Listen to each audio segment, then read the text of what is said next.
Hello everybody, this is Hammer Striker here. Today I got something interesting that Springfield Armory sent us. It's the new Hellcat Pro. Please don't forget to check out our website. Go to our affiliates page. You'll find discount codes for things like Manta sacks and Core belts. You'll find a link that you can sign up for Big Daddy Unlimited. They actually have things in stock and usually at a lower price than other places. Link to that cool little bore light that we use for lighting up the barrels.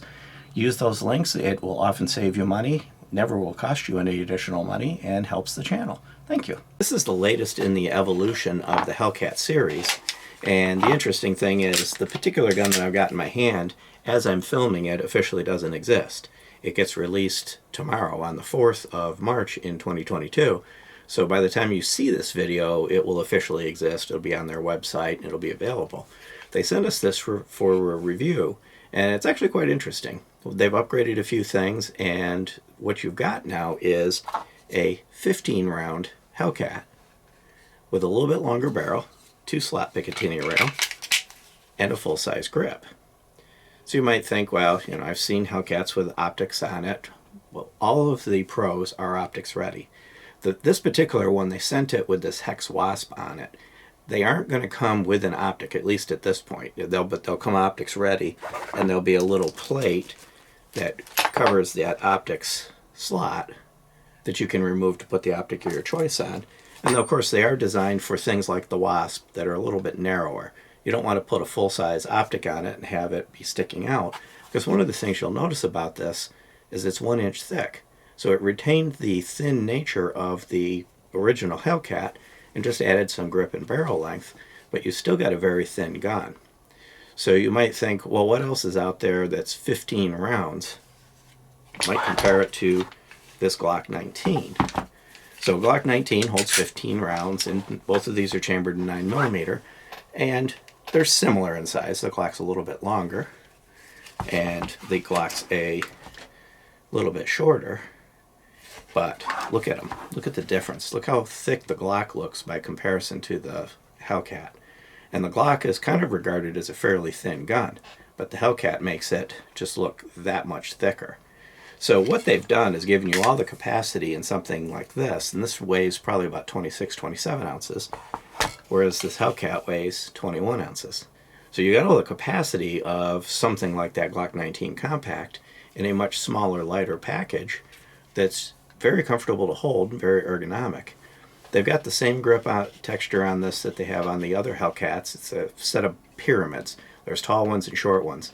And the tall ones kind of have a flat top, and the short ones are kind of a little bit pointy. When you look at it, it just kind of looks like sandpaper, but it really doesn't feel like it. It's actually quite comfortable to hold. It fits in your hand well. It doesn't slide around, but it doesn't feel rough, so it's not going to tear you up if it's up against your body. And you get a nice, comfortable, full 3-finger grip on it. So that's one of the things they've done. These 15-round magazines, it comes with 2 of them, and they do actually fit and work. And I actually checked with Springfield. They will work in the regular original Hellcat.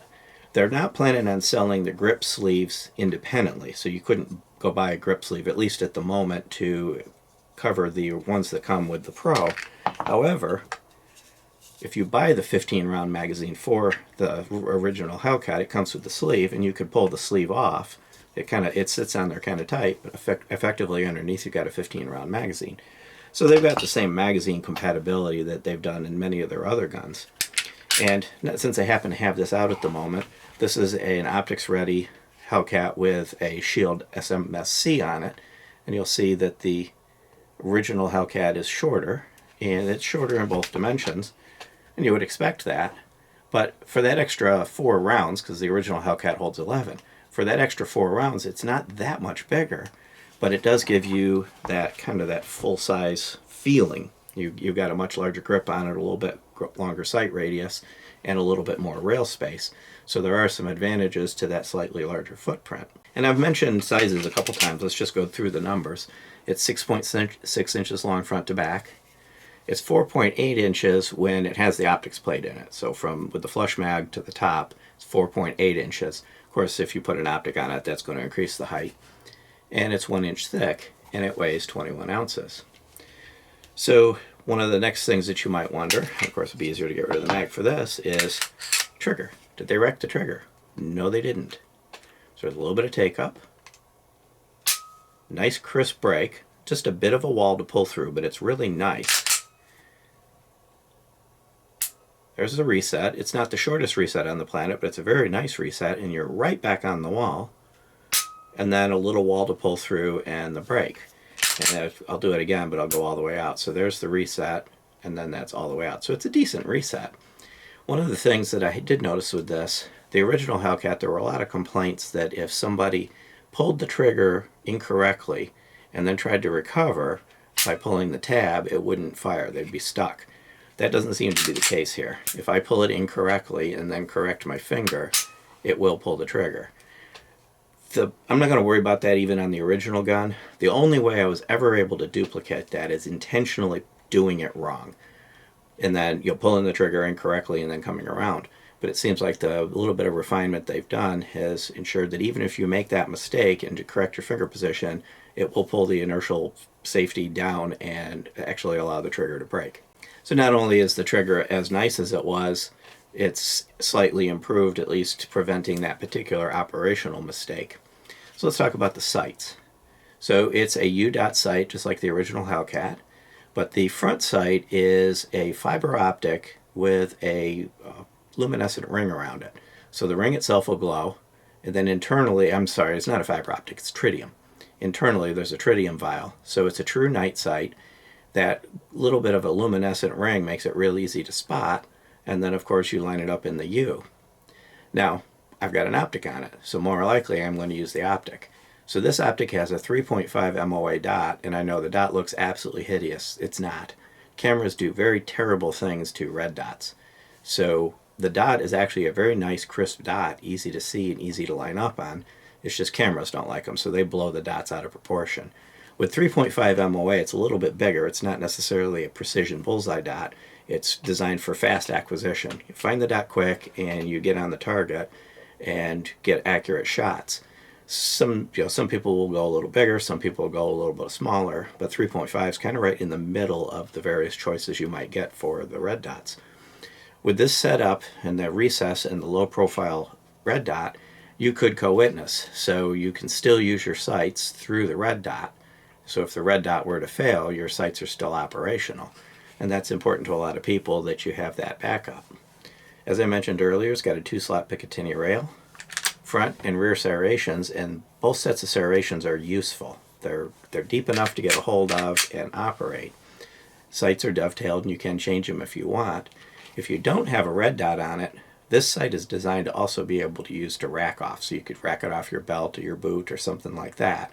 Of course, with a red dot on it, you don't really want to use the red dot to rack the gun. That's not good for them. That's not what they're designed for. The magazine catch is reversible. There are no direct ambi features, but you can at least reverse the magazine catch. And I failed to mention earlier, the trigger measures around 6 to 7 pounds, but it feels real smooth. It actually feels lighter than it actually is. Disassembling this is quite easy. You lock it back, flip up this lever, bring it forward till it's in battery, break the trigger, and apart it comes. So looking at the frame first, it's a nice robust set of rails. These are well-constructed guns. Typically what the guns that Springfield Armory comes out with are actually well done. Their machining is good, and everything is solid and robust. They built them to last. If I move to the slide, I've got a dual captive recoil spring. It's relatively heavy. It may be a steel guide rod. I can't tell for sure, but it's a fairly heavy guide rod. So that would lead me to believe that it is steel. And it's got a round spring. Pull out the barrel, which is a 3.7-inch hammer forged barrel with a very nice wide polished feed ramp. These tend to feed well. They tend to work well. They tend to eat anything. And really nice, well-defined conventional rifling.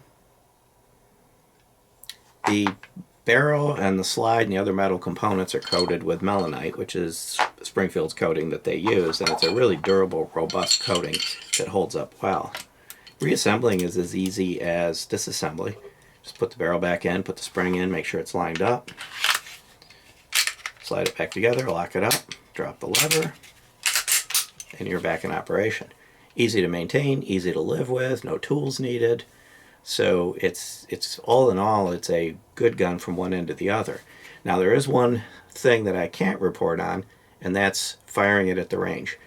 You got here too late to actually get it to the range and still make the release date. So I'm going to get it to the range as quickly as I can, hopefully this weekend, and I'll post a very fast follow-up on shooting it at the range. The reliability, the ability to sight, shoot it well, the comfort of it, all the things that I would normally include with a full review. I'll be bringing those in shortly after. I'll do a short video on that. So with a MSRP of $634, they're actually coming in with a strong entry in the market, and you could see them taking aim at something like the Glock 19, which is the currently entrenched compact or mid-size 15-round gun out there. And this is actually a pretty good swing at that, because you figure it's a lot thinner, it's a lot lighter, has the same capacity, and it comes optic ready from day one. The Glocks have MOS versions, but they tend to add 50 to 100 bucks to the price. This basically is the way it comes. Optics ready, put the optic of your choice that fits on here. So when you're out shopping for them, you don't have to worry about all the stores having the non-optics version, but you want the optics version. This is the way they come. Optics ready, ready to go. A lot of other ergonomic features like textures in the various places that people like to use to position their fingers. No texture on the front of the trigger guard, but the trigger guard is very wide and open. Texture here, texture here. Those textures are on the other side as well. So they thought through all the ergonomics that are popular today. The last thing that I'll mention is you might be considering, well, if I get this thing, I'm not going to be able to carry it. There's a number of holster manufacturers. They sent with it this one, but the holster does not come with it when you buy it retail. But this is a Black Point Dual Point 2.0 Minimalist. Nice long name. But basically this holster and others like it will be available on release day that will allow you to carry it right from the get-go. This particular one's got a cutout for the optic. It indexes off kind of a combination of the trigger guard and the Picatinny rail, and it's got two clips so that when you put it in your waistband it's going to stay put. Some of the one-clip ones have a tendency to want to toggle and tilt and angle, and you can adjust the retention on it. So they have worked with the manufacturers of the various accessories to make sure that accessories are available for it. You're not going to buy one of these and have to wait 3 or 4 months before you can get a holster for it. That can be important since this gun's a little bit longer and most of the Kydex holsters kind of wrap around the front, so it probably won't fit in a lot of the holsters that are, at least the formed holsters that are designed for the original Hellcat. So having those holsters available day one is kind of an important thing. So I want to thank Springfield Armory for sending us this to review. I appreciate that. And beyond that, if you like our videos, please give us a thumbs up, share, subscribe, click that bell to be notified if you do. Look forward to the range footage on this and some comparisons with this, the original Hellcat, the Glock 19, and others in that arena. And check us out on Facebook, Patreon, Instagram, Twitter, Getter, kind of everywhere. Thank you.